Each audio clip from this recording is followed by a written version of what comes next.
삼성전자 지금 충분히 좋은 가격대까지 온 건가요? 좋은 가격대 괜찮아요. 카카오도 요새 괜찮아졌어요. 그 회사의 가치하고 가격하고 지금 만난 거죠. 빅테크 기업을 상가격에 살 수 있을까? 지금 그거보다는 한국의 수출주가 훨씬 더 유리하네요. 내 눈엔 그래.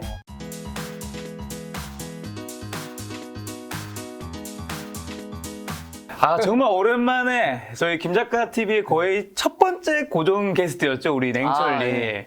거의 나오신 지 벌써 한 1년은 된 것 같아요. 그럼 오랜만에 왔네. 그러니까요. 저희가 사석에서는 뵌 적은 있었는데, 네. 여기 이렇게 촬영하는 거는 진짜 거의 한 1년 만에. 한동안 좀 안 했어요. 네, 맞아요. 외부 거의 촬영 안 하시더라고요. 안 하고 뭐 그냥 혼자 놀았어요. 근데 그 사이에 좀 굉장히 많이 슬림해졌어요. 살도 좀 빠지고 네. 마음고생을 했나? 아니 재밌게 살았어요. 그냥 골프도 치고 그냥 뭐 내 생활에 충실했죠. 근데 저희가 이제 그 사이에 냉철님은 살도 빠지고 이제 슬림해졌지만 문제는 증시도 슬림해졌다라는 거죠. 좀 슬림해졌어요. 네. 지금 한국 주식시장이랑 미국 주식시장 굉장히 많이 빠진 상태잖아요. 앞으로 뭐 더 빠질 수도 있겠지만 현재 상황 좀 점검 좀 해준다면 어떻게 보세요, 냉철님은? 작년 우리 한 6월 달쯤에 맞아.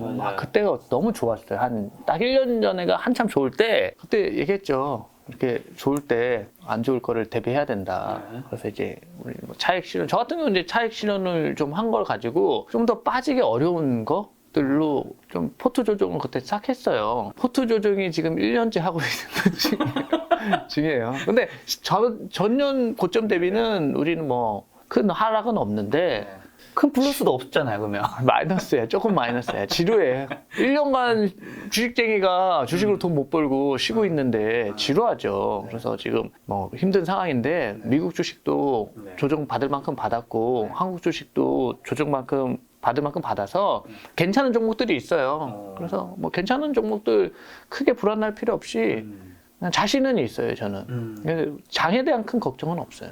포트가 이제 1년 동안 이제 계속 힘들게 지켰을 텐데 네. 그럼 지금 물린 주식이 어쨌든 냉철님도 꽤 많은 거잖아요. 많이 물렸죠. 네. 그럼 그것들은 좀 어떻게 그냥 계속 버티고 있는 거예요? 아니면 좀 어떻게 좀 왜냐면 물림신 많잖아요, 지금 너무. 조금씩 더 사고 있어요. 뭘요? 근데 물렸다는 표현보다도 네네. 이제 내 투자 스타일 아니까 그렇지만 내가 이거 괜찮은데 하고 걔가 이렇게 막 쭉쭉쭉 가버리면은 사실 뭐 재미는 있는데 큰 돈은 안 돼요. 그렇죠. 내가 많이 사기 전에 이미 올라버렸으니까. 근데 보면 막 난 한 1년간도 막 모으고 그런단 말이에요. 모아놨는데 그거를 이제 뭐 물려서 지금 이제 게임에 점수가 막 지고 있다는 생각을 안 하고 이건 뭐 내 재산인데 잘 모으고 있다 이런 느낌으로 가지고 있어서 지금 가격에는 크게 신경을 안 쓰고 이 회사가 제 실력을 발휘를 하고 제 실력만 발휘한다고 되는 건 아니에요. 왜냐하면 요즘에 제 실력을 발휘하는 주식이 있는데 안 움직여. 왜 안 움직여요? 인기가 없는 거예요. 시장 상황이 안 좋은 거예요. 시장 상황이 안 받쳐주면은 회사가 잘해줘도 시세는 안 붙어요. 근데 시장 상황도 받쳐주고 회사도 잘하는 것들이 이제 맞아줘서 이제 주가가 갔을 때 그때 가격이 중요한 거지. 뭐 나는 마이너스는 크게 신경은 안 쓰고 있어요. 지금 냉철님 말한 거는 아무리 그기가 실적이 좋고 가치가 있어도 시장이 안 받쳐주면 가긴 좀 힘들다는 건데 지금 냉철님 그러면 하반기 올해는 시장이 좀 어느 정도 받쳐줄 거라 생각하시는 거예요? 하반기 뭐 그래도 여기보다 뭐 훨씬 안 좋지는 않을 거야. 더 사람들이 지금 아주 실망한 상태여가지고 여기서부터 난 강보합. 강보합. 네. 그럼 당연히 지수만 기준했을 때는 지금은 사야 되는 타이밍이긴 하네요. 팔아야 되는 타이밍은 절대 아닐 거고. 나는 사야 되는 타이밍으로 생각을 하고 내년에 좀 빛 좀 볼 것 같아요. 내년 뭐 있어요? 아니 많이 에너지 축적했잖아요. 아이, 희망적인 사고가 좋은 거예요. 언젠가 좋아지지 않겠어요. 그럼 내년에 좀 좋아지겠지만 냉철님은 이 여의도에서부터 예전부터 이제 투자 스터디를 했잖아요. 여의도에 뭐 펀드 매니저, PB, 뭐 애널리스트 아는 분도 있을 텐데 그분들도 지금 좀 뭐 제야에 있는 분들은 바깥에 나와 있는 분들은 좀 힘드실 것 같은데 어때요? 뭐 요새 심리 상태가 거의 뭐 그러기 상태예요. 다들 뭐 정신이 나갔어. 되게 힘들어요. 아주 힘들어요. 아니 투자 고수들인데도 힘든 건 똑같아요. 근데 그 사람들이 이제 뭘 하느냐인데 뭐 주식쟁이들은 이미 뭐 돈 박아놓으면 그 다음에 이제는 공부는 하는데 그냥 가만히 있더라고요. 주식 하시는 분들은. 그리고 이제 펀드 매니저 같은 경우는 장이 흐르니까는 뭐 강제로 뭐 청산당하기도 하고 거기가 이제 정신적인 스트레스가 훨씬 더 힘들죠. 힘들고 대부분 지금 정신적으로는 사람들이 아주 힘든 상태. 힘든 걸로 따지면 차라리 이게 막 확 막 단기간에 쭉쭉쭉 빠지면 매도 이제 세게 맞는 케이스인데 여기는 계속 그냥 매일 조금 톡톡톡톡톡 이러면 이게 사실 미치고 환장하는 장이에요. 어저께 우리 회의를 하는데 다 똑같아. 작년 말에는 그래도 이제 뭔가 좀 이렇게 끼 있는 거 하는 사람들은 NFT, 뭐 메타버스 그럼 텄지. 그런 걸 한번 이렇게 한 게 있었다고요. 네. 지금 요새는 아무것도 없어요. 그냥 뭐 요새 얘기 나오면 뭐 노토스 하나? 그냥 그쪽으로 쫙 몰려가 있고 조그만 건데. 상한가 몇 번 지금 탁탁탁 치고 있잖아요. 근데 그건 뭐 우리랑은 다른 게임인 거고 우리랑 비슷한 게임 하는 사람들은 롱숏 매니저들도 똑같더라고요. 다들 그냥 야금야금 영혼이 털리는 그런 느낌? 자, 그러면 지난 1년 동안 에너지를 모았다고 했잖아요. 네. 지난 1년 동안 모은 거는 그러면 이제 어떤 종류의 주식들이고, 그 다음에 또 지금 굉장히 지난 1년 전보다 지금 더 많이 빠진 상태니까 또 최근에 모으고 있는 것들도 포트도 조금 다를 수 있을 것 같아요. 아니 거의 얼추 비슷하고 이제 뭐 1년간 모았다기보다는 이제 가격 조정, 기간 조정은 어느 정도 됐는데 가격 조정이 많이 됐어요. 그때 막 생각해보면 우리 그때 작년 초에 삼성전자 다시는 이 가격을 못 볼 거다 하고 여기 나온 사람들도 삼성전자 좋다고 막 그랬잖아요. 9만 원 초반대? 막 좋다고. 다 기억하죠? 우린 그때 팔았다고. 기억하죠? 기다린 거예요. 기다리고 이제 계산하죠. 대략 내 현금 흐름이 얼마고 얘가 얼마까지 가면 얼마의 메리트가 있는가 하면 그런 것들 이제 모아 놓는 거예요. 그러면 에너지 축적 면도 있고 뭐 가격도 조정돼서 사실 그때 내가 작년 6월에 다들 밸류에이션 나는 그 회사들 오래 봤잖아요. 그래서 이렇게 싼 회사들이 별로 없다. 뭐 이렇게 좋은 회사들이 크게 많지 않네. 이런 느낌이었는데 그때보다는 훨씬 더 주식 살 때 기분은 더 좋은 상황이에요. 그런 회사들이 늘었으니까 더 늘어날 수도 있어요. 크게 여기서 더 많이 그러니까 큰 폭의 조정은 어렵고 뭐 좀 더 싸지면 좀 더 뭐 기다리면서 그리고 우리 올해 배당 좀 많이 받아서 쏠쏠하거든요. 또 이거 들고 있어 연말까지 한 6개월 버티면 또 연말 있으면 또 얘네들도 배당 줄 거 아니에요. 배당 주면서 시간 보내는 거죠. 그럼 지금 말씀해 주신 게 삼성전자 얘기해 주셨는데 삼성전자랑 이제 하이닉스 같은 이쪽을 지금 좋게 보는 건지 아니면 반도체 뭐 그 밑단에 이제 소부장들 좋게 보고 얘기하시는 건지. 다 좋아요. 다 좋고. 다 좋게 봐요. 다 좋게 보고 뭐 카카오도 요새 가격이 괜찮아졌어요. 카카오? 아니, 그 전에 옛날에 삼성전자부터 일단. 삼성전자. 삼성전자 지금 충분히 좋은 가격대까지 온 건가요? 좋은 가격대 괜찮아요. 네. 더 안 기다리고 이제 지금 들어가도 되는. 우리는 근데 한 번에 확 안 사잖아요. 이 구간을 사잖아요. 지금 가격대에서 하면 배당이랑 감익 구간도 그렇게 길지 않아서 제가 확실하게 아는 건 우리 냉철님이 절대 비싸게 사는 분은 아니라서 우리는 무조건 싸게 사요. 굉장히 마음이 약간 놓이는 느낌이 드는데 그러면 둘 중에 하이닉스랑 비교해서는요? 당연히 뭐 사업이야 다각화는 삼성전자 잘 돼 있긴 하죠. 그렇죠. 근데 이거는 좋을 거예요. 하이닉스가 다시 이제 반도체 경기가 돌기 시작했을 때 이미 올라 있을 거고 이제 근거들이 있어요. 결국은 램 가격이 램 가격이 이제 올랐을 때는 이미 있을 거고 그게 이제 떨어지는 중에 오르기 시작할 건데 그 오르는 폭은 하이닉스가 더 클 거예요. 이익에 대한 그 익스포저 자체가 크니까 삼성전자 사업부도 많고 근데 이제 삼성전자가 기업의 경쟁력이 좋아서 나는 이제 이 수익률이 커야 된다. 그러면은 하이닉스인 거고 그게 아니고 그냥 안정적으로 편안하게 배당 받으면서 가고 싶다. 안정성을 더 추구하고 싶다. 그러면 삼성전자인 거고 둘 다 사도 좋고. 근데 수익률이 SK 하이닉스가 크다면 사실 SK 하이닉스만 사도 되는데 여기 삼성전자 얘기하는 거는 수익률이 큰 만큼 나중에 또 다시 떨어질 때는 크게 떨어질 수도 있다 뭐 이런 의미인 거죠. 그렇죠. 그리고 기업의 경쟁력이라는 거는 예를 들면은 생각지도 못한 경쟁자가 나온다든지 개별 기업 리스크가 있을 때 그걸 어떻게 막느냐인데 삼성전자는 그동안에 보면은 그렇죠. 핸드폰도 터지고 뭐 이슈들 뭐 나오잖아요. 잘 막잖아요. 사업부가 구조가 좋고 회사가 크니까 잘 막으니까 보통은 이제 저 같은 경우는 예전에는 하이닉스도 안 사. 하이닉스하고 관련돼 가지고 이게 막 확 터질 만한 그런 기업을 이게 확 산단 말이에요. 왜냐하면 빨리 벌어야 될 거 아니야. 그치. 예전에는. 시가총액 작은 거 위주로. 근데 지금은 이제 마음 편안한 거. 내가 이제 뭐 많이 있으니까. 아니 많은 건 아니지만 이제 나이가 들었잖아요. 이제 그래서 아니 고작 나이 저보다 2살 많잖아. 누가 보면 엄청 많은 줄 알겠어요. 냉철리. 그러니까 당신도 이렇게 해야죠. 아니 근데 오래 했으니까 어쨌든 네네. 투자 스타일을 그 옛날 했던 그 액티브하게 아직도 해. 아직도 탐방 가가지고 오늘 몇 개 이번 분기 몇 개 찍어요? 이런 거 물어. 그럴 순 없죠. 그거 언제까지 할 거야 그거. 그래서 지금 보면 반도체 소켓 테스트 업체들도 실적이 좋고 괜찮더라고요. 그래서 보면 그렇게 많이 조정도 받지 않았어요. 막상 막 엄청나게 조정받은 것 같지만 내가 이제 마이너스 표 보면은 몇 프로 빠졌더라고 신고가 대비. 거기다가 이제 뭐 배당으로 좀 버텨주고 못 보니까 답답한 거야. 아, 이 영상 삼성전자 이제 많은 이 주주분들이 굉장히 마음이 좀 편해질 것 같다는 생각이 드는데 자, 삼성전자만큼 또 많이 물리신 게 아까 말씀해 주신 이 카카오인데 인터넷 섹터 네이버 카카오는요. 사실 김 작가가 예전에 카카오 막 늘 애찬론자처럼 얘기할 때 언제까지 오를 것 같아 라고 했는데 또 지금은 사도 괜찮은 가격대에 온 것 같다. 어떤 의미예요? 아니 매출액이나 회사 구조도 크게 바뀐 게 없는데 아니, 너무 비쌌어. 그러니까 회사가 좋아지는 것보다 원래 주가가 먼저 가요. 왠지 카카오가 꼭 지구를 구할 것 같거든. 그래서 어느 순간에는 이제 회사에 가진 역량보다 더 가는 게 내 눈에는 보인 거예요. 그래서 나도 있었어요. 조금 소량이 있었어요. 그래서 적당선에서 수익을 내고 나왔는데 지금 좀 이제 회사의 가치하고 가격하고 얼추 만난 거죠.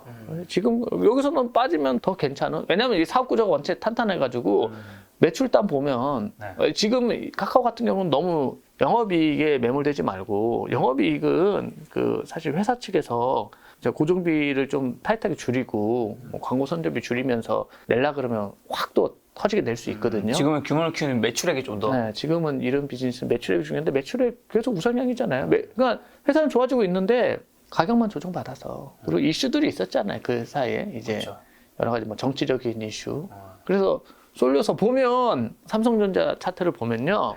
나는 안 봐도 이걸 머릿속에 다 있으니까 작년 1월에 거래량이 가장 컸어요. 아, 그렇죠. 네. 그때가 이제 빵 터졌다고. 고가. 네, 고가에 터졌다고. 96,000. 스마트머니한테서 언스마트한 사람들로 물량이 넘어간 거예요. 네네. 그때 막 와서 사람들 좋다고 할 때 그걸 다 산 거예요. 그러니까 좋은 주식도 그렇게 플레이하면 가격을 볼 줄 모르면 이 회사의 적정 가격하고 이거를 구분을 못하면 그때 산 사람들은 이제 지금 엄청 힘들 거라고. 그러면 또 이제 팔게 된다고요. 그럼 손절하잖아요. 그게 이제 계속되면서 재산상의 손실을 보는 게 이 주식시장의 게임의 법칙이 되니까요. 그래서 그림도 그렇잖아요. 그림 뭐 그런 거 잘하는 사람들은 그림을 보면 안 되면 이게요. 야 이건 얼마짜리 가치인데 이걸 알잖아요. 나는 까막 눈이니까 모르죠. 그리고 그림 이게 뭐 얼마짜리인가 내 눈에는 다 내가 그려도 될 것 같은데 근데 그걸 볼 줄 알아야 이 그림 사기를 안 당하는데 그렇죠. 보면 요즘 그런 사기도 많다고 뭐 사기냐 사기인 것 같은 사기 아닌 사기 같은 사기인데 이제 볼 줄 모르고 하는데 이 주식시장도 그게 너무 심해요. 크게 걱정할 건 없어요. 괜찮은 회사를 사놓으면 한 번에 근데 확 질르지 자기 모든 영혼을 다 실어가지고 다시 이 가격을 못 볼 것 같다고 김 작가 나와서 사람들이 얘기하니까 이것도 편집한다 이거 자기 어쨌든 카카오는 이제 주가는 떨어지면서 영업 매출이 이런 건 계속 올랐으니까 지금은 이제 적정한 지점이 왔다고 얘기했습니다. 싸지는 않아. 내 마음에 드는 가격은 아니에요. 조금만 더 떠지면 좋을 것 같고. 더 빠졌으면 좋겠는데 뭐 항상 그냥 내 마음에 드는 가격 기다리다가 놓치는 케이스들이 많아서 그러면 이 정도? 카카오 워낙 뭐 큰 종목이니까 냉철님 도대체 마음에 드는 카카오 가격은 어느 정도예요? 여기서 한 30% 더 빠졌으면 좋겠어. 10%? 죄송합니다. 주님들. 삼성전자 한 20% 여기서 더 싸졌으면 좋겠어요. 삼성전자 20%, 카카오 30% 이제 떨어질 때 이제 딱 냉철님은 그때까지 떨어질 때 사는 게 아니라 지금부터 사모아 가는 건데 여기서 빠져봤자 여기는 30%고 여기는 20%다. 그거를 대략 계산해서 보면 항상 내가 좀 수익이 좀 많이 나는 거는 심지어는 난 내가 주력으로 이렇게 막 모아간다는 게 모으는 게 갑자기 훅 떨어져가지고 평단가가 반토막? 그러니까 마이너스 50이 찍히는 것도 가끔 보고 한다니까요. 그때는 이제 이게 말이 되나? 이게 회사에 뭐 조그만 것만 뭐 팔아도 이 회사에 지금 시가총액만큼 나오는 건데 이게 말이 되나 하는 케이스들도 나와요. 그때 더 많이 사겠네요. 그때 이제 더 많이 사고 싶지. 근데 뭐 돈이 없었지. 그래서 이제 뭐 팔라고 나는 이제 부동산은 좀 있으니까 이거 좀 팔아서 주식으로 바꿔야겠다. 네. 하면 뭐 계약하고 뭐 하는 와중에 그런 기간 또 길지는 않거든요. 네. 다시 올라버리고. 카카오랑 비교했을 때 네이버 둘 중에는 지금 어느 게 더 나아요? 카카오 더 나은 것 같아. 아, 지금 카카오가? 근데 많은 분들 그 얘기 많이 하잖아. 네이버는 회사 안 쪼갰고, 카카오는 자식을 너무 많이 독립시켜서, 앞으로 또 독립할 수도 있고, 이 가치가 너무 쪼개져서, 카카오가 낫다, 이런 얘기 많이 하잖아. 이건 뭐, 타당하지 않아요, 이게. 아니 그거 당신이 좋다 그럴 때도 그 상황은 똑같은 상황이었어요. 언제는 뭐가 달랐어요. 언제는 뭐 똑같았어요. 근데 이제 또 하락하면은 인간의 심리로 그 이유를 예전에 왜 그러면 그때 좋다고 막 나한테 그럴 때는 그 얘기 안 했어요. 그때 뭐 달랐어. 자회사 상장 뉴스 호재. 그때 상장 안 할 거였다고 생각했던 거야? 그때는 똑같은 거예요. 아 네이버도 나 그래서 둘 다 있어요. 네이버도 있고 지금 가격에 했어요. 네이버도 뭐 가격이 썩 마음에 들지는 않지만 시장에서 원하는 얘는 이런 회사는 얼마인 그게 있다고요. 그리고 두 회사 다 현금 창출 능력이 너무 좋아요. 뛰어나요. 그래서 사실 현금 창출 능력이 뛰어난 회사는 싸게만 사면 되는 게임이에요. 아주 쉬운 거예요. 이거는 뭐 BM 분석도 그렇게 어렵지 않고 거의 뭐 독점이다. 각각 분야에 네이버 그 스마트 쇼핑 독점이고 뭐 이제는 이거를 어떻게 깰 수가 없기 때문에 현금 창출 능력이 뛰어난 기업은 싸게만 사면 된다 해주셨는데 현금 창출 능력이 뛰어난 거는 뭐 영업이익이라든가 매출액이 뭐 증가하는 폭이라든가 이런 거 보면 될 것 같은데 싸게 이 기준이 좀 어려울 것 같아요. 힌트 한 개 정도만. 이게 너무 어렵겠지만 이게 회사마다 다른데 네이버 카카오만 기준했을 때 주식을 좀 오래 봐야 돼요. 근데 그러니까 내 생각을 고집하면 난 내가 옛날에 어렸을 때 실수한 게 내 생각을 기준으로 해서 아니 무슨 뭐 퍼 30이 말이 돼? 이게 왜 너무 비싸? 30이면 도대체 이익률로는 얼마야? 뭐 20배가 5%인데 그럼 무슨 회사를 그 회사 이렇게 생각해? 그런 자기만의 생각을 놓고 사실 그 회사를 오래 보면 시장에서 사람들이 그 회사가 선호할 때 그 PER 가격이 있고 좀 이렇게 장이 이렇게 지지부진하고 사람들이 주식 싫어할 때 기피할 때 PER 값이 있는데 그걸 밴드라 그래. 밴드 있죠. 들어봤죠? 밴드? 네네, 밴드 들어봤습니다. 밴드 있잖아요. 네. 밴드 이 사이를 왔다 갔다 한단 말이에요. 그걸 이제 좀 PBR 은행 같은 경우는 PBR이 굉장히 중요하죠. 은행은 PBR이 중요하고 그 밴드를 보고 여기는 이거는 뭐 역사적 저평가 과거 레코드를 봤을 때 요 정도면 저평가다 하는 거죠. 그래서 경험이 우선은 자기만의 기준, 그 시장의 기준과 자기만의 기준을 이렇게 그 믹싱할 그 경험이 필요해요, 경험이. 그래서 처음에는 안 보여. 처음에 주식시장에 왔을 때 난 그 느낌이 내 99년도에 계좌를 텄거든요. 뭐가 싼지 비싼지 모르죠 뭐. 그 주식시장에 가서 이렇게 회사들이 이렇게 쫙 있는데 옛날에는 그 전에는 신문에 매일 종가들이 이렇게 맞아요. 제일 끝에. 조그만 깨알 같은 글씨로 그렇게 가격을 보고 하면서 이제 가격이 이렇게 움직인다는 것만 알았지 막상 내가 뭔가를 사려고 하니까 깜깜한 느낌? 지금은 편안하거든요. 그냥 이건 뭐 사야지. 이거는 뭐 사면 결국은 뭐 시간 게임이지. 금전 출락이 ATM이지 뭐. 내가 얘를 지금 찾냐, 내년에 찾냐, 내후년에 찾냐 그 차이지 ATM이에요. 가서 뭐 스타일 봐서 알 거예요. 기다리면 딱 봐가지고 여러 전략으로 해서 이거를 찾잖아요. 근데 처음에는 깜깜해요. 근데 그럼 왜 지금은 이렇게 그렇게 편안해지면서 얘는 이 구간 동안 이렇게 사면 되겠다. 얘는 좀 내버려둬야겠다. 얘는 이거 내 생각이 좀 다르네. 얘는 잘라야겠다. 이런 것들 이제 하다 보니까는 뭐 경험으로 생기는 거죠. 아까 전에 뭐 주식이 너무 쌀 때는 이제 부동산을 뭐 파는 것도 뭐 고민할 때 있다고 해주셔서 얼마 전에 Y스트리트 채널 갔다가 지금은 부동산 자산이 더 큰 것 같다라는 이야기를 해주셨어요. 주식보다. 누가? 냉철님이. Y스트리트 지금 냉철님 자산 비중이. 그러니까 냉철님 어떻게 보면 주식 전 투자자였잖아요. 근데 그런 뜻은 부동산으로 그러면 번 게 주식보다 더 많은 그렇지는 않죠. 그렇진 않고. 왜냐면 지금 내가 가지고 있는 부동산이 어디서 왔겠어요? 내가 뭐 한 게 뭐가 있어? 어디 가서 내가 뭐 배달한 것도 아니고 유튜브 한 지도 뭐 얼마 안 됐는데. 주식으로 유튜브로 뭐 기타 등등 번 걸로 부동산을 한 개씩 모아가다 보니까. 아니 유튜브로 한 건 유튜브는 얼마 안 됐고 그 이후로는 부동산 늘린 게 별로 없어요. 옛날에 나는 아까 얘기했잖아요. 작년 막 1월 같이 이제 주식시장이 이렇게 되고 하잖아. 네. 그러면은 팔잖아요. 차익실현 하면 다시 주식에다가 다 쏟아붓는 게 아니고 그거를 떼서 사고 싶은 이렇게 부동산을 사 모았다고요. 그걸 그렇게 사 모은 지가 10년이 넘었다고요. 그게 이게 차곡차곡 쌓였죠. 근데 보통 슈퍼개미 같은 분들이 네. 그 부동산을 잘 안 사고 네. 주로 자기 집 말고는 대부분 보니까 주식을 계속 더 하시는 것 같더라고요. 냉철이는 그거랑 좀 다른 스탠스를 하고 있는 거잖아요. 보통 그렇죠. 슈퍼개미분들 자기 집 말고는 잘 부동산 좀 잘 안 사잖아요. 그런 경우가 좀 있잖아. 우리 김 작가님도 이거 잘 되는 게 이것만 하잖아요. 갑자기 뭐 이거 딴 거 하려고 뭐 이렇게 뭐 알아보고 호프집을 해야겠다 이런 뭐 알아보고 해요? 귀찮지. 안 하잖아. 이거 뭐 매 이것만 하잖아요. 사람 불러다가 그 인간의 그 본성이고 습성이에요. 냉철님도 그렇잖아요, 그러면. 아니 나는 습성이 좀 특이해서 알다시피 뭐 이상 뭐 카페도 하고 뭐 이렇게 하고 싶은 게 많아요. 네. 그리고 각각 그 투자 자산에 장점이 있어요. 부동산에 확실한 장점이 있고 부동산이 이제 뭐 아무런 뭐 생산 가치가 없다고 얘기하는 건 부동산의 속성에 대해서 아예 모르는서 그러고 뭐 주식만 하신 분들이 이제 주식 신봉하게 되면 그럴 수 있거든요. 그렇죠.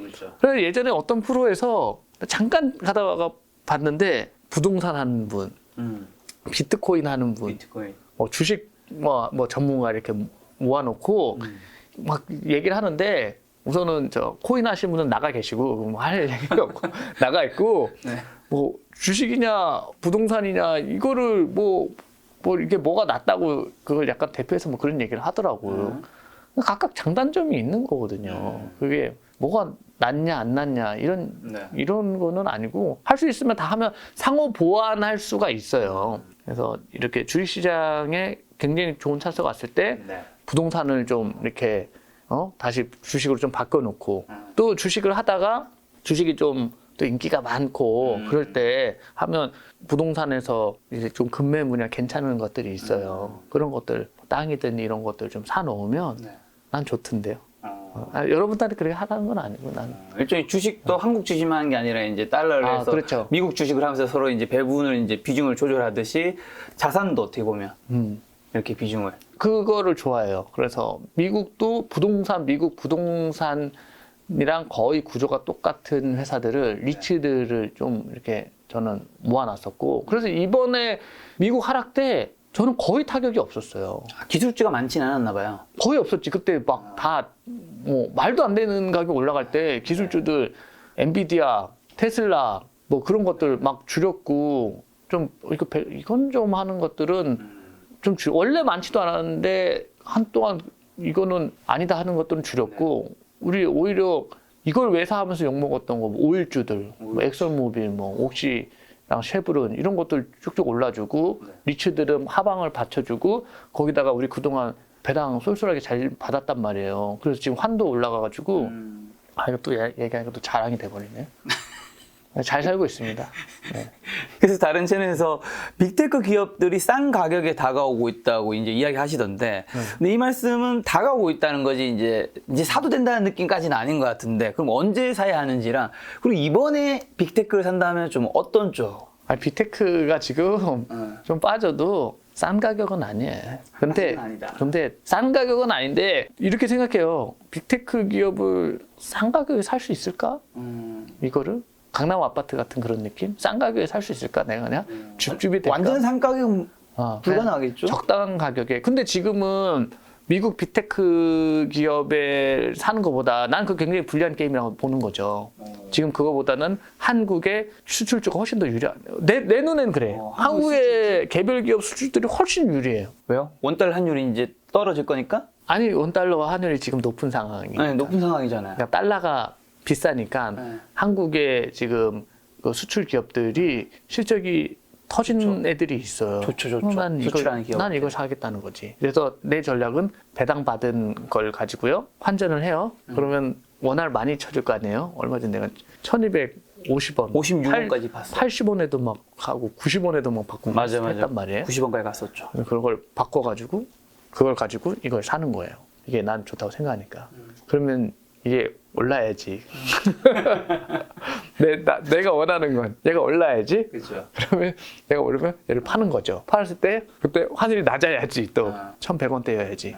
팔아서 달러로 바꾼 다음에 그 다음에 미국에 내가 괜찮다고 생각하는 거를 사고 싶다. 사고 싶다고요. 이렇게 자산을 계속해서 왔다 갔다. 이걸 하는 거야. 이거를 요걸 하는 거예요. 자, 환율 얘기 나왔었는데 한율은 그럼 이제 1,200원 지금 50원 뭐 90원까지 네, 갔었는데 지금 좀 어쨌든 좀 비싼 편이긴 하잖아요. 비싼 편이에요. 많이 올랐잖아요. 네, 비싼 앞으로 좀 떨어질 거라고 어느 정도까지 보시는지랑 그다음에 환율 떨어지면 외국인이 주식을 살 텐데 네. 매수세가 들어올 텐데 어떤 쪽 위주로 살까요? 삼전이요. 네. 삼전 살 거예요. 삼전 살 거고 확실해요. 네. 삼전이랑 있어요. 우리 지금 뭐 좋은 기업들이 있어서 왜 요새 은근히 뭐 은행주들도 강한 게 다 아는 거예요. 근데 이제 지금 제가 적극적으로 움직이는 단계가 아닌데 이게 한 2년 정도 이런 텀으로 이렇게 움직여요. 사람들 보면 너무 야, 어제 메인이 샀어 메인. 메인 샀어. 야, 메인 매수 어제 떴어. 막 이렇게 하는데 메인 그렇게 움직이지 않아요. 외국계 이제 그 투자자들이 어떻게 움직이는 패턴들을 이해를 하면 뭐 그러면 이제 알 거예요. 근데 그렇게 움직이지 않아요. 그래서 좀 길게 보고 외인들은 아직 안 들어오고 있는데 뭐 우량 조금 들어오는 거니까 이제 들어온 때가 있을 거예요. 뭐 그런 리듬 한 1, 2년에 걸쳐서 이쪽을 이렇게 좀 집중적으로 하다가 이쪽을 집중적으로 하다가 나는 그냥 그렇게 하고 있어요. 지금 싸면서 괜찮은 주식 많다고 해주셨는데 네. 지금 어떤 건가요? 어떤 주식들 우리가 좀 이제 담아가기 시작해야 되죠? 수출주 또. 중에 개별 수출주 중에 네. 회사가 좀 잘하는 회사들이 있어요. 네. 근데 내가 지금 얘기할 때는 또 너무 작아. 그래서 방송에서 얘기하기가 막 애매해요. 그럼 종목 말고 뭐 그 회사의 섹터라든가 좀 특징이라든가. 예를 들면 뭐 미용 쪽인데도 미용. 뭐 수출 잘하는 거 네. 그런 것도 있고 이제 뭐 안과 관련된 안과. 뭐 그런 것들도 있고 네. 그리고 뭐 특수 부품인데 네. 뭐 2차 전지 같은 건데 이제 퍼가 낮은 것들이 있어요. 이 수출 통계 데이터에 이제 집계되는 것들 막 이런 것들이 있거든요. 네네. 그러면 돌아섰어요, 보면 물량이. 거기다 이제 환이 이러면 최근에 이제 고정비 증가가 이제 사실 그 기업들의 이슈거든요. 고정비 증가가 고정비에다 이제 원가가 이제 막 올라가는 것들 이런 것들 잡는데 시간이 걸려요. 난 사실 내수주들이 있었는데 내가 생각한 것보다 갑자기 내가 생각지도 못한 또 전쟁이 확 터지면서 또 원가 저번에 이제 판가 인상했는데 이거 갖고는 안 돼. 또 올려야 될 것 같은 또 이런 상황이 만들어지는 돌발 변수가 그렇죠. 생기는 거예요. 그러면서 난 사실 그 내수주 중에 그 사이에 그 라면하고 막 이런 음식료주들을 있었는데 네. 근데 이게 유탄을 또 맞는 거예요. 그래서 내가 잘 팔았지. 그래서 다시 또 싸졌는데 네. 지금 그런 것들을 해결을 해야 되는데 수출 기업들 중에 자기들이 이제 독보적으로 좀 어느 정도 기술력이 있고 이제 고객사들 해외 고객사들이 좀 튼튼해서 오더를 이렇게 착착착 잘 주는 회사들은 그런 회사들은 괜찮거든요. 그런 것들 모아놓은 지금 안 가. 지금 뭐 실적 좋아도 안 가. 1분기에 이미 답을 줬어. 우리 회사 좋아요. 잘 돼요. 근데 안 간단 말이에요. 그때 이제 모아놓는 거지. 시장 상황만 좋아지면 갈 테니까. 그래서 이제 좀 지금 사람들이 지금은 돈이 안 들어오는 시기예요. 여기서 뭘 해도 안 돼. 여기 워렌 버핏 형이 와도 안 돼. 지금은 기다리는 장이에요. 시간이 필요해요. 너무 투자에 너무 조급해하지 마요. 스트레스 받지 말고 이렇게 뭐 김작가 TV 이런 데 나와가지고 그냥 뭐 시간 보내고 그러면 되지 뭐. 요즘에 인플레이션 굉장히 심각하다고 얘기를 하잖아요. 네. 어떻게 뭐 좀 요즘에 사실 미국 같은 경우는 8.5에서 8.4%로 뭐 CPI 꺾이긴 했지만 좀 잡을 수 있다고 보세요? 그럼요. 뭐 계속 이렇게 될 수는 없죠. 네. 그래서 결국은 돈을 뿌리는 거를로 조절을 하잖아요. 근데 사람들이 착각하는 거를 돈을 이렇게 뿌렸다가 그 돈을 갖다가 다시 뭔가 뺏을 수 있다고 생각하는데 그렇지는 않아요. 시장에 이제 뿌린 돈은 그거는 다시 이제 뺏을 수는 없어요. 돌아 이제 공급량을 이제 확 주느냐, 이걸 줄이느냐인 거예요. 크게 보면. 그래서 결국 이제 지금 그동안에 우리 경기를 살려야 돼서 일종의 이제 돈을 많이 뿌렸기 때문에 그걸로 인한 인플레이션은 예상이 돼 있었던 거고 그동안 이제 그랬기 때문에 현금을 들고 있으면은 죽는 거고 그랬더니 이제 가치 있는 걸로 돈이 몰린 거고 그러다 보니까 말도 안 되는 뭐 코인류 같은 거에도 돈이 이제 쏠린 건데 이제 이런 것들 이제 정상화 마치면 이제 제정신들 차리죠. 그래서 뭐 인플레이션은 잡히죠. 그럼 잡힐 수밖에 없어요. 그럼 돈값 떨어지고 있는데 지금 어쨌든 냉철님은 지금 주식을 사고 있나? 아니면 또 딴 것도 뭐 사고 있나요? 다른 거 저는 주식. 저는 주식만. 근데 지금 다른 거 뭐 살 게 뭐 있어? 뭐 좋은 거 있으면 얘기해 줘봐요. 사게. 지금 부동산도 뭐 많이 그쵸? 부동산은 나는 얼마 전부터 얘기했어요. 네. 대한민국 부동산의 특정 지역은 이거는 사람들 굉장히 손해하는데 너무 좀 쏠려서 너무 비싸고 그리고 지금 법 체계면은 경기도 외곽 쪽도 경기도 쪽에 좀 알짜 지역이 그동안도 싸지는 않았는데 또 법이 이런 체계면 지금 다주택자 양도 중과 그러면 오히려 똘똘한 채로 갈 거기 때문에 이쪽은 좀 그리고 이제 저걸 빼줬잖아요. 그 양도차의 그 일반 과세로 중과세를 일반 과세로 바꿨잖아요. 그럼 그 물량이 나오긴 하거든요. 일반 과세에서 이제 장특공 일부 전부 받고 하면 그 물량 나오기 때문에 매수하려는 사람은 조금 금리나 이런 것 때문에 주춤을 하고 팔려는 사람들 매물은 쌓여서 이쪽은 지금 좀 주춤할 거다. 그래서 대표적인 뭐 이렇게 될 거라고 이게 떨어지기 전에 난 항상 얘기했지만 떨어지기 전에 나는 얘기했어요. 떨어진 다음에 얘기하는 거는 아무 의미 없는 거 그거는 뭐 난 그렇게 될 거다. 근데 지금은 부동산에 이거를 뭐 수익으로 확 눈에 띄는 건 마지막으로 내가 얘기한 거는 방송에 얘기한 거는 대선 전에 일기 신도시들 분당 같은데. 거기가 이제 탈바꿈 할 거예요. 마지막으로 내 눈에 보이는 거. 이걸 끝으로 나는 당분간 이제 부동산 얘기는 안 할 것 같다 얘기를 했어요. 그 뜻은 당분간 장이 부동산 시장 안 좋을 것이다. 떨어질 것이다. 그러니까 먹을 게 안 보이는 거죠. 수익, 그러니까 뭔가 폭락을 얘기하는 게 아니고, 그러니까 뭔가 이렇게 확 수익이 나. 난 사실 이걸 사람들 얘기를 해주면서도 내가 하지는 않았어요. 왜냐면 나는 이미 세금을 많이 내고 있고, 그리고 부동산보다 나는 주식이 훨씬 더, 그러니까 주식을 잘하니까 굳이 내가 뭐 부동산까지 하나를 선택해야 되니까 그래서 사람들한테 그냥 뭐 알려주고 그랬다고요. 그래서 분당에 이런 동네 서현 위쪽으로 여기가 이렇게 됐고 그리고 올랐어. 그리고 지금 요새 이게 해도 거기는 좀 잘 받쳐줄 거예요. 개발 차익에 대한 기대 심리 같은 것들이 있으니까. 근데 부동산에 대한 거는 뭐 지금 비관적이라는 게 아니라 할 게 없다. 주식은 할 게 있는데 부동산은 할 게 없다. 아까 말씀해 주신 강남 일부 지역 같은 경우 신고가 친 것도 이제는 거기도 그렇지 못할 거라고 보시는 것 같네요. 아니 근데 그건 더 갈 수 있지. 그 법 체계 때문에 그래. 근데 이거는 자연의 법칙으로 올라간 게 아니고 난 그 얼마까지 갈지 모르겠는데 그 법 체계라는 게 아마 똘똘한 채라는 것 때문에 어느 지역에 있던 사람들이든 그쪽을 사게 무조건 글로 될 수밖에 없기 때문에. 그러니까 돈이 있으면 무조건 글로 가는 거야. 난 그게 왜곡이라고 보는 거죠. 이걸 정상화 시켜버리면 정상화 시켜버리고 아직도 뭐 대기업들이 강남에 있고 좋은 기업들은 다 강남 쪽에 있는데 그렇죠. 이런 것들 그러니까 사실 뭐 어느 정도 규모 있는 기업들만 조금 외곽으로 조금만 빼도 사실 강남 지금 집중화 현상은 충분히 낮출 수 있거든요. 그거 이번 정부에서 왜 그거 안 하는지 모르겠고 다주택자들을 살리는 방향으로 가야 강남을 잡을 수가 있어요. 그렇죠. 지금 이대로 하면은 무조건 강남 그걸 이제 좀 인위적으로 이런 인간의 힘으로 이걸 바치고 있는 거예요. 자연의 법칙에서는 한참 이 가격은 넘어갔어요. 그래서 돈 버는 거 나는 이제 보면 이렇게 사람들 멀리서 돈을 버나가지고 눈에 훤히 보이잖아요. 요새 이제 신흥 부자들 뭐냐면 강남에 이제 뭐 이렇게 허름한데 위치 좋은 거 그거 사가지고 멸시라고 올려가지고 오피스텔 파는 거, 업무용 오피스텔 파는 거. 왜냐면 업무용 오피스텔 팔면 그건 이제 다주택자로 안 들어가니까 말도 안 되는 금액에 해서 팔아. 내가 이거 나는 그 계산 쉬우니까 딱 보니까 이거 매출 한 1,000억짜리야.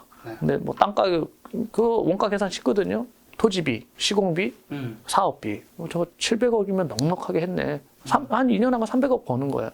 요즘 그런 거 하는 친구들 떼돈 벌고 있고, 오피스텔. 다 그것도 PF로 이렇게 사니까.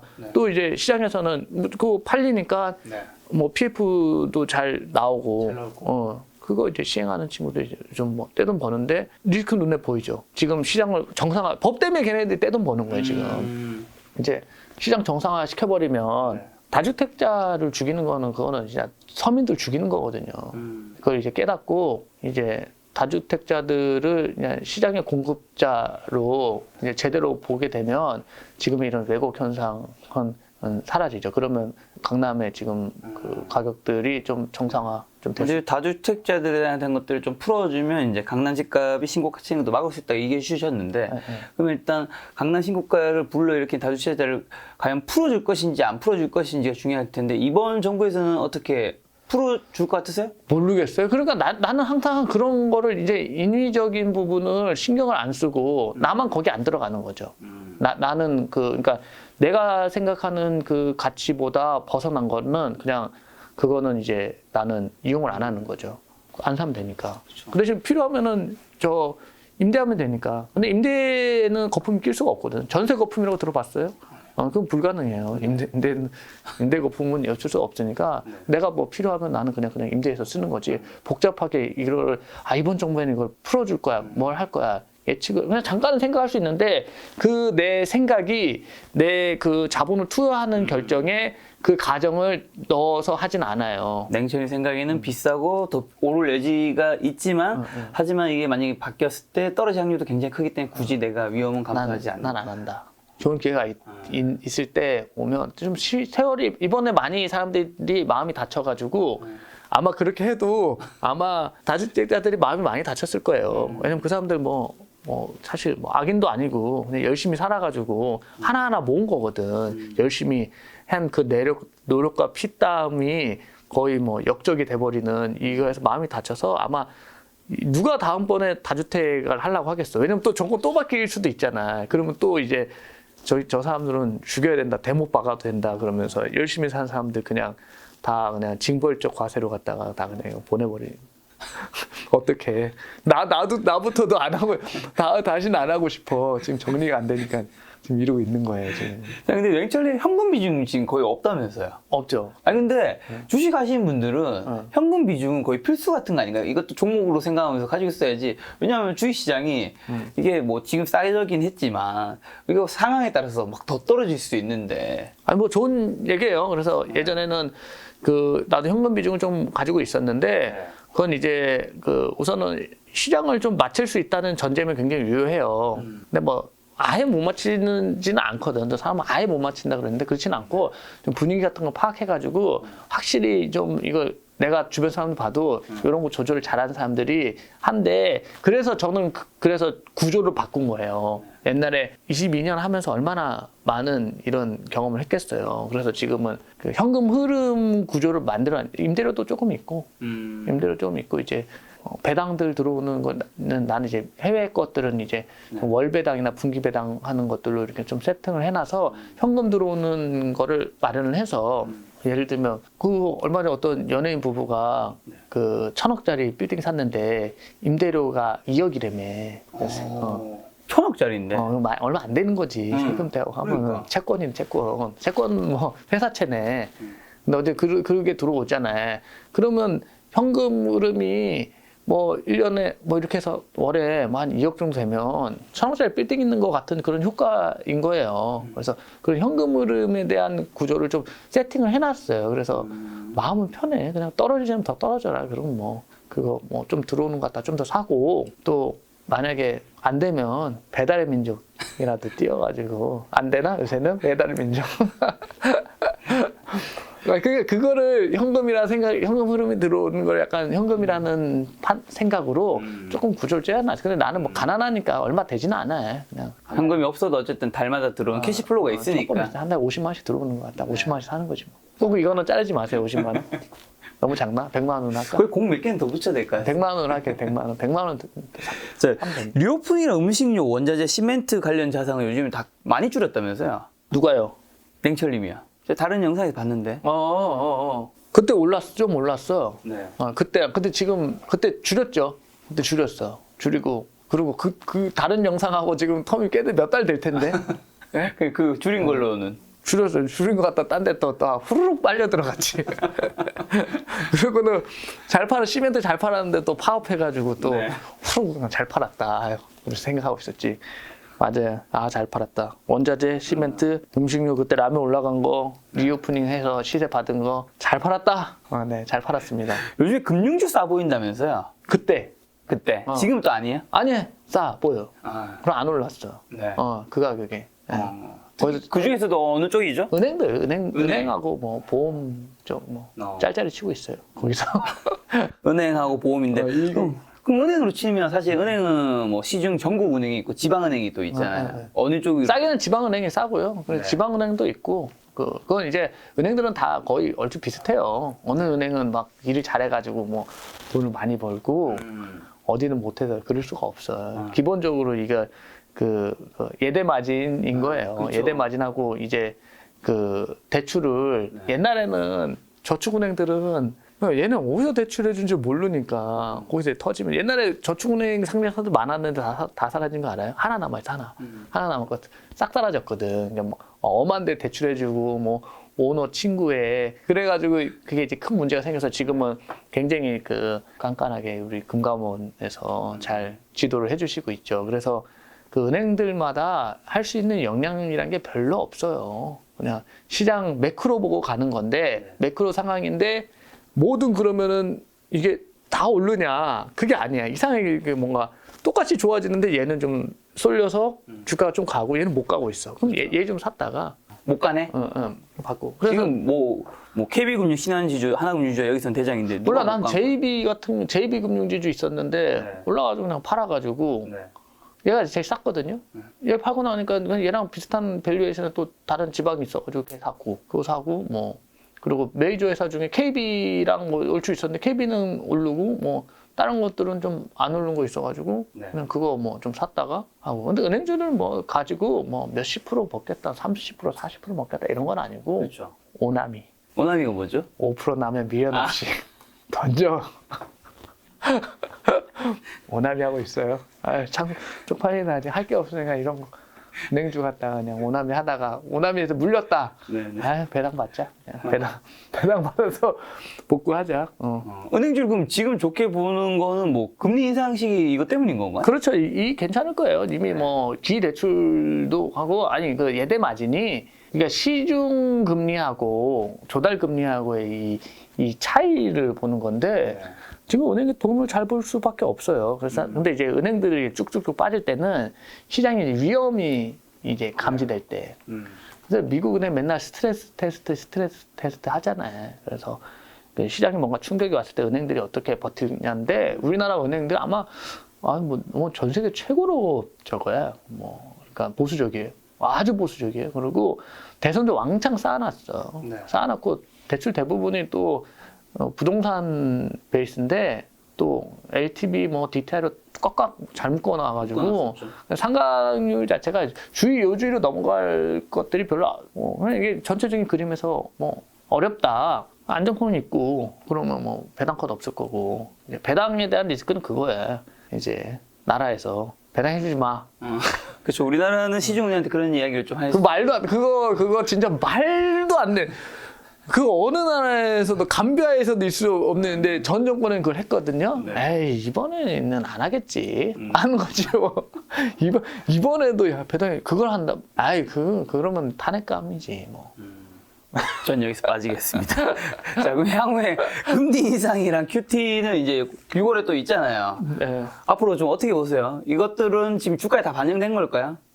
먼저 선반영돼요. 그러니까 이게 아마 그런 사람도 있을 거예요. 금리 인상 끝나면 들어갈 거야. 라는 이런 것들 이제 돈 푸는 게 이제 끝나고 이제 비둘기적인 재수처가 나오면 들어갈 거야. 라고 생각하시는 분들이 있는데 다른 사람들도 그렇게 생각하겠죠? 그래서 저는 그냥 바보같이 요즘 누가 주식 사는 사람 있으면은 너 바보 아니야? 딴 걸. 근데 내가 옛날에 엑소모빌 살 때도 그랬어요. 막 바보 아니야? 전기차 시제 기름주를? 나는 그랬다고. 나는 할게요 그냥.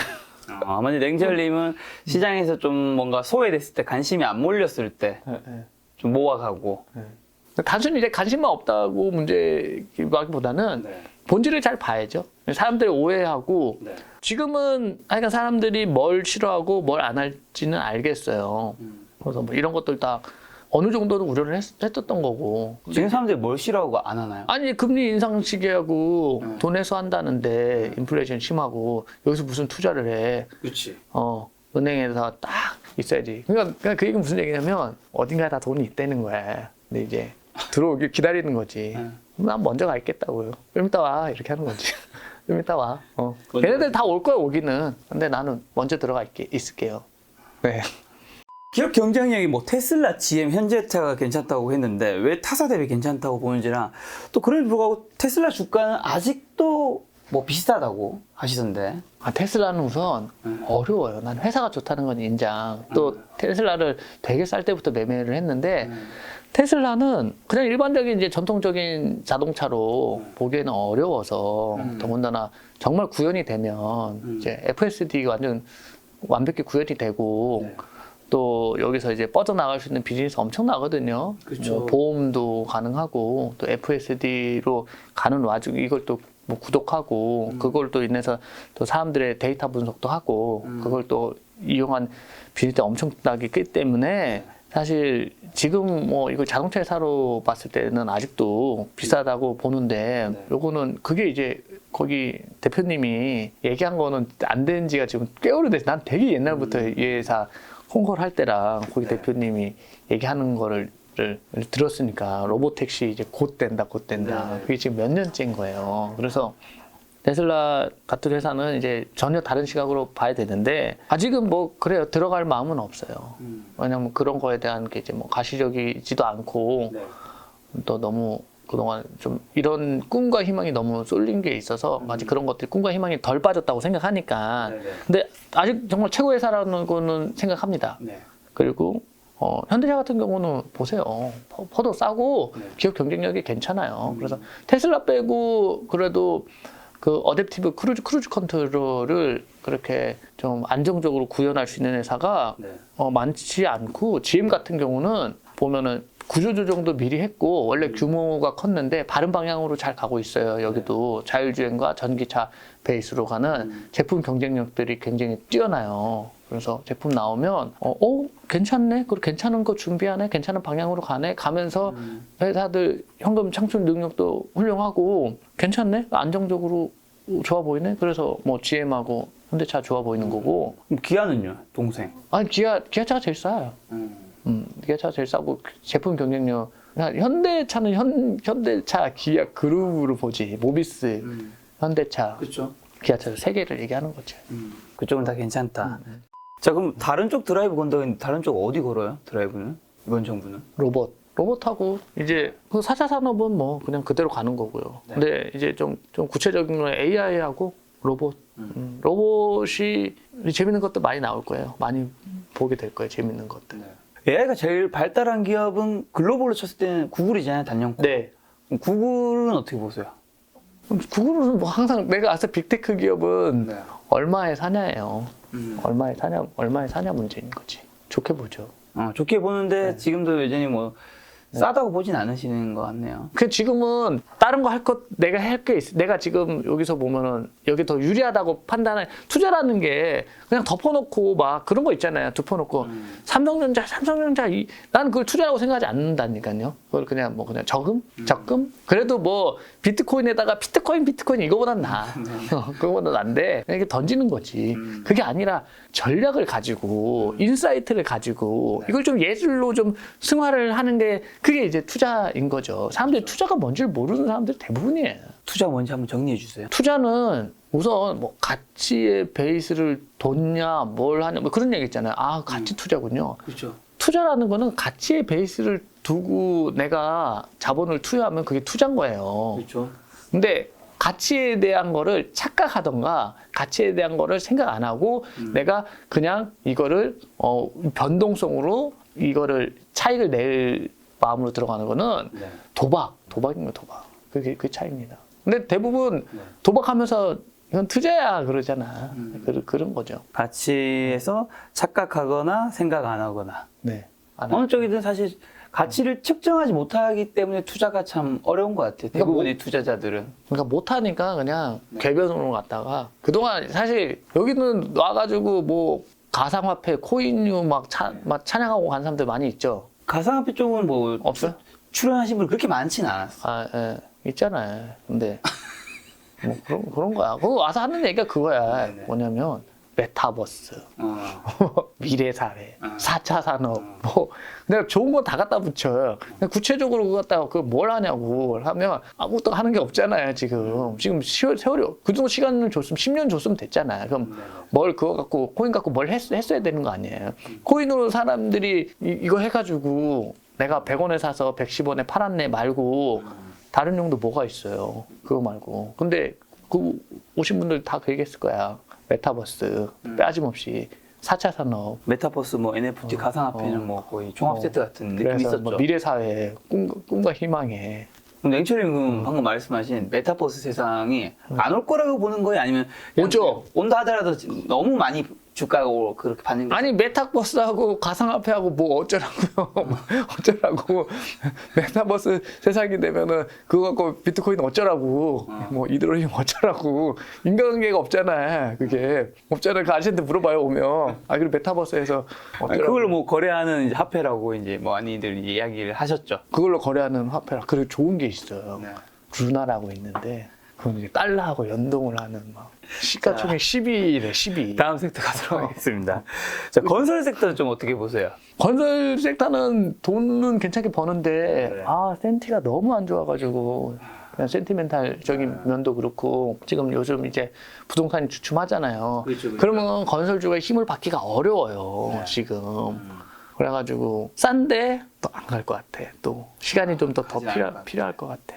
싼데 싸긴 한데 좀 풀을 것들이 많아요. 지금 정부에서 대한민국에 이제 꼬인 게 지금 너무 많아가지고 이거를 지금 풀어야 돼요. 그걸 그냥 어느 정도 풀어야 되냐면 전 정권의 전 상태 정도로는 우선은 과감하고 좀 확 좀 풀어야 돼요. 지금 완전히 꼬여 있어가지고 국민들이 누구 하나 행복한 사람이 없는. 행복한 사람은 사실은 강남에 집 한 채 들고 있던지 두 개 들고 있어서 적정히 세금 내면서 까는 사람만 해피했지. 아주 극소수만 해피했지. 다 죽는. 그리고 결국은 최근에 보면 건설 센티 안 좋아지는 게 이제 둔촌 주공 사태. 그 근본적인 이유 딱 하나예요. 규제로 묶어서 그런 거예요. 자율로 풀어놨으면은 비싼 아파트 비싸게 팔아야 되는데 이거를 이제 HUG에서 누르지, 분상제로 누르지.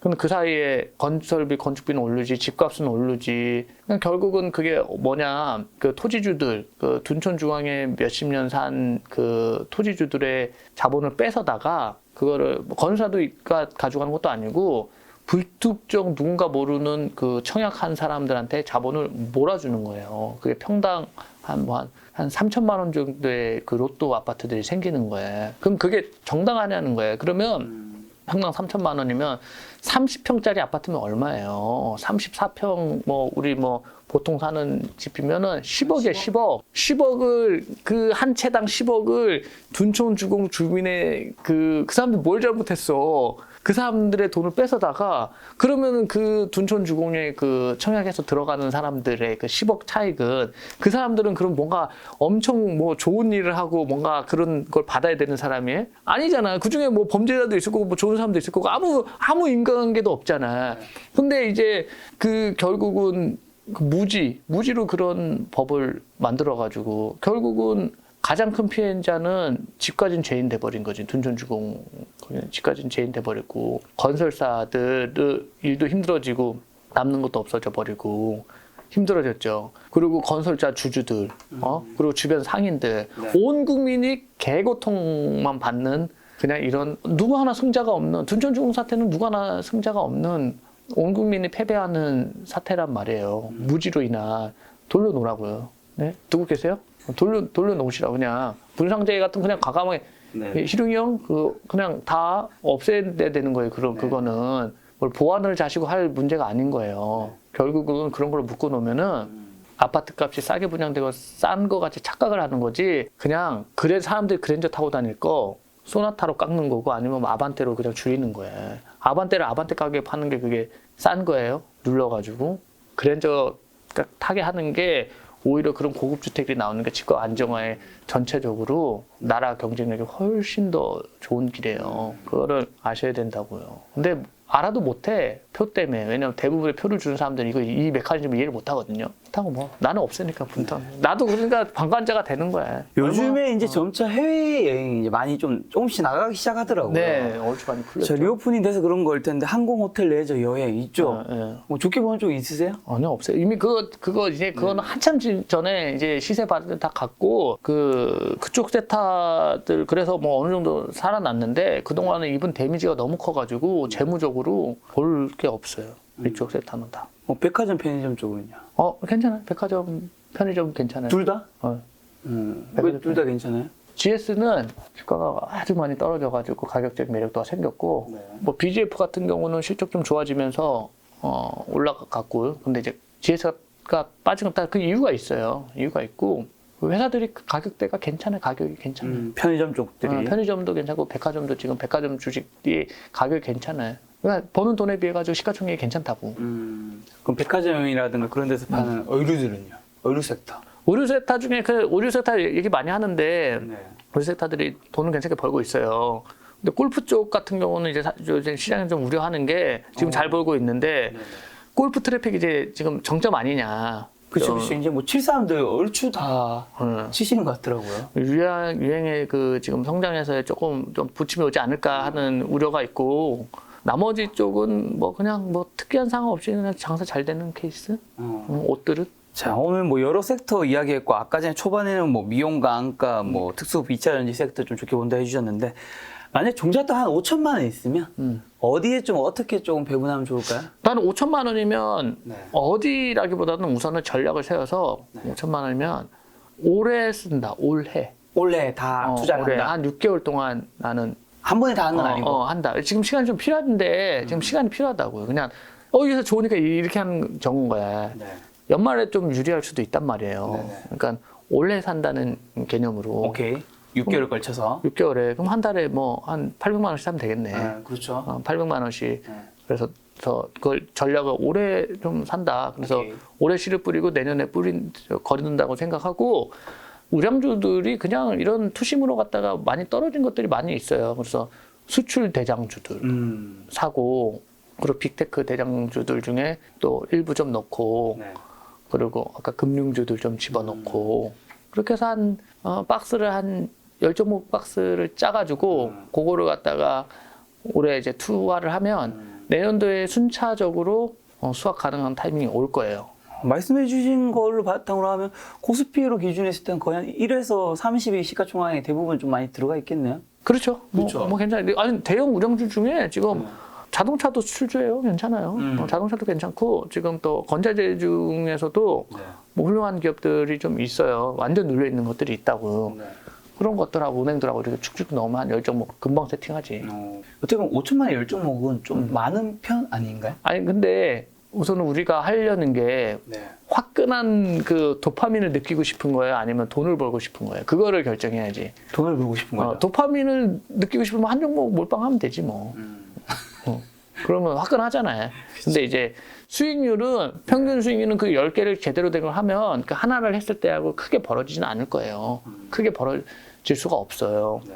하나를 꼽는 것보다는 괜찮은 거 10개를 가는 게 사실 하나를 가는 게 인간은 그걸 하고 싶어요. 단순화하고 싶어하고 그렇지. 화끈하고 싶어하고 도파민을 느끼고 싶어하는데 나는 사실 뭐 우리 아들이면 한 20종목 끌고 가라 그러겠어. 그렇게 해서 수익 나는 각각 그 20개를 갖다 각각 이겨보는 그 느낌을 좀 받으라고 하겠어요. 그러니까 나는 좀 아마 투자에 대한 그 철학이 다른 사람들하고는 좀 다를 거예요. 그렇죠, 그렇죠. 네. 철학이 얘기 나와서 투자 잘하려면 뭐 인문학을 알아야 한다 이런 얘기도 굉장히 많았잖아요. 네, 네. 렌치올님은 일단 이거랑 공감하시는지 궁금하고 만약 공감한다면 사실 인문학 공부하라는 게 뭔가 되게 좋은 메시지 같긴 한데 구체적으로 뭐지 싶을 때가 있긴 해요. 제가 볼 땐 무조건 논리력. 논리력, 인문학보다는 논리력. 그러니까 예를 들면 아까 전에 뭐 코인 얘기가 나왔는데 네. 나는 나중에 알았어요. 그 뭐 루나 그 얘기를. 네. 그게 논리적으로 딱 봐도 이게 한 방향으로 가게 되면 일종의 그 루나라는 거는 이제 짐바브웨 같은 그런 그냥 무한발권에서 그냥 같이 그냥 이제 쓰레기가 돼버릴 수밖에 없는 거고. 그냥 딱 봐도 그게 안 보이나? 논리적으로 그렇잖아요. 아까 내가 얘기한 거 있잖아요. 그래서 아니 NFT에서 메타버스인데 그래서 뭐 했을 때 그 논리적으로 딱 설명을 내가 이해를 했으면 나도 샀을 거야. 나는 비트코인이 $50부터 알았다니까요. 근데 나는 그걸 명확히 이해를 했기 때문에 안 산 거예요. 이게 이런 거네. 이런 시스템인 거네. 나중에 뭐 하니까 뭐 맨날 네가 이해를 못해서 그런 거래. 이 기회를 놓친 거래. 아니, 이해를 하게 해달. 내가 지능이 정상인이거든. 정상인이 이해할 수 있어야 될 거 아니에요. 정상인이 공부를 하고 좀 노력하면 이해할 수 있어야 되잖아요. 내가 바보가 아니잖아. 그러니까 논리적으로 얘기를 하면 뭐 길게 얘기할 필요 없이 딱딱딱 논리 구조가 맞는 거죠. 1, 2, 그 다음 뭐 나와야 돼요? 3이 나와야 되잖아. 근데 1, 2, 그 다음에 5래. 그럼 왜 5예요? 그러면 당신 공부가 부족해서 그래. 왜 5인지를 좀 연구를 해봐. 좀 곰곰이 생각을 해봐. 라는 얘기를 하는 거야. 그럼 그 순간에 내가 뭘 이해 못하고 있나가 아니라 논리적인 사람은 자, 그러면 어쨌든 그 논리성이 높여야 한다. 근데 논리는 어떻게 높여요? 이게 좀 타고나는 게 있는 것 같아. 답답한 얘기하는 사람들은 평생 답답한 얘기만 하더라고. 그럼 이성적이어야 한다는 얘기일까요? 그렇죠. 이성적이어야죠. 냉철하고. 네, 냉철하고 이성적이어야 되고 뭐 여러 가지 케이스가 있잖아요. 예를 들면 뭐 카카오야. 근데 예를 들면은 이 회사가 앞으로는 더 성장률을 하면서 현금을 이 정도로 벌 것 같아. 근데 지금 주가는 이 가격이야. 그래서 근데 이렇게 될 수 있는 근거가 있으니 이 회사는 오를 거라고 얘기를 하는데 그걸 이해를 못 하는 거지. 왜 이익이 느는데 주가가 올라야 돼요? 왜요? 막 이런 거지. 뭐 예를 들면 무슨 바이오 회사야. 해가지고 뭐 유럽에도 팔고 뭘 하고 막 해. 근데 판가가 떨어졌어. 재고자산 평가손이 없는 거야. 그걸 딱 보면은 문제가 있네. 이상한 데를 느껴야 되잖아. 그걸 봤어. 그냥 그 재고 평가. 아니 제품 가격이 왜 바로바로 반영해야 되는데 이런 얘기를 하는 거지 이제 논리력이 딸리는 사람은. 그러면 이제 망하는 거지 뭐. 계속 그런 이 군은 어디에서 오냐? 합리적 의사결정. 바른 의사결정의 확률.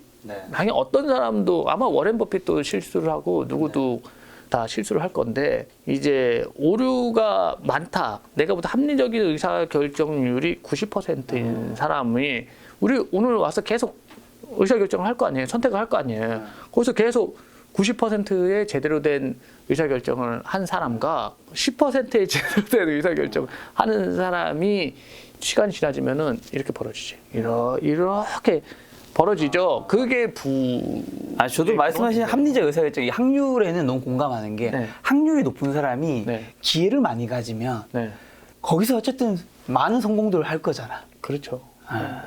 그 말에 너무 공감이 갑니다. 보면 아니 김 작가님도 왜 성공했냐면 합리적 의사결정을 해. 거기다가 그거를 그 의사결정한 대로 그걸 또 실행을 하니까 되는 거죠. 근데 논리적이지 않은 사람들은 뭐 감정이 휩쓸리면 내가 여기서 이걸 하다가 이제 누구 출연자가 왔어.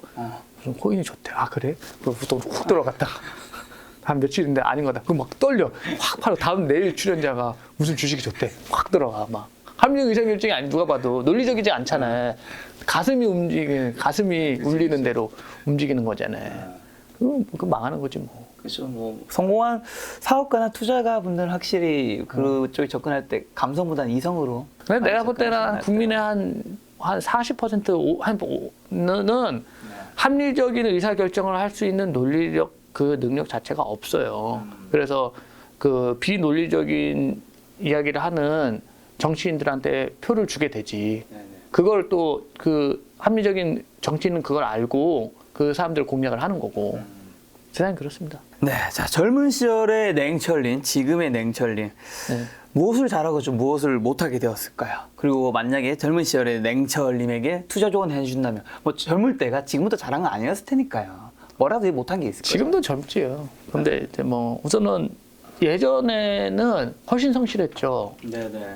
매일 여의도에 뭐 8시 전에 딱 들어가서 하려면 뭐 6시 일어나서 해야 되고 퇴근은 10시에 했었고 그때는 또 열정도 있었죠. 근데 지금은 요령만 생겨서 다 그냥 요령만 피우고 그냥 뭐 예전에 그런 열정들이 사라졌고 그리고 확실히 신체 능력이 내려갔는데 관리를 좀 많이 못한 것 같아. 그러니까 이제 그 신체 능력이란 게 옛날에 그 퍼포먼스를 낸 정도의 운동이나 이런 거에 에너지를 쏟았는데 요새 그런 거 안 했다는 거. 근데 아직 내 나이면 꺾일 때가 아니거든. 왜냐면 아직도 내 친구 뭐 체육관 관장도 하고 나보다 조금 어린 저도 40대인데 40대 되니까 딱 뭔가 꺾인 느낌 들더라고요. 근데 안 했어요. 그러니까 신체 능력을 그거를 유지하기 위해서 계속 그 시간을 하루에 1시간 이상씩 계속 쏟아부어야 되는데 신체 능력 유지에 너무 등한시했다는 뭐 그런 생각이 들고요.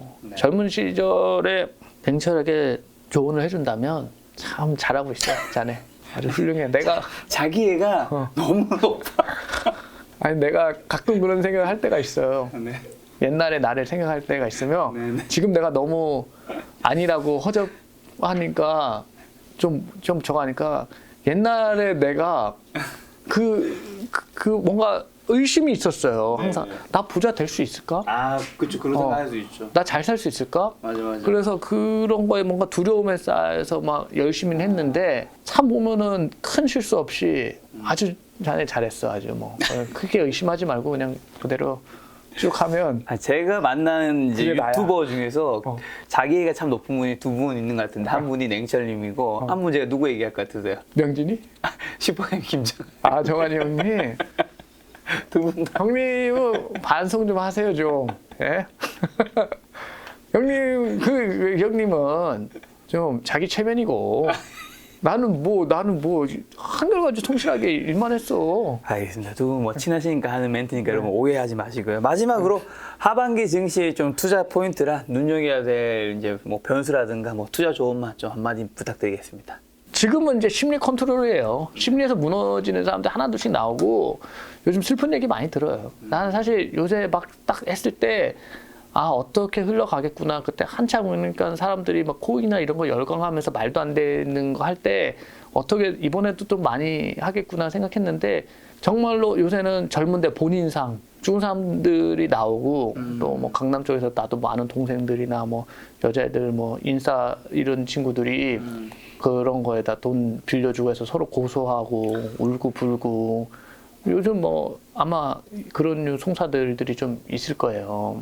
지금 그때 이제 욕심을 컨트롤해야 될 때 못한 거고 지금은 지루하고 안 하고 싶고 포기하고 싶은데 그렇죠. 내 방향이 맞나를 점검을 해서 내 방향이 맞으면 밀어붙이는 게 나는 맞다고 생각하고 나는 밀어붙이려고요. 내가 사실 뭐 남들한테 이렇게 조언해줄 입장은 아니에요. 근데 지금 심리적으로 힘든 사람들이 많은데 그렇죠. 그냥 투자를 항상 벌려고 하지 말고 내가 내 생활에 충실하면서 이거 재산이다. 아파트 안 도망가잖아. 이거 내 아파트 모아놨다.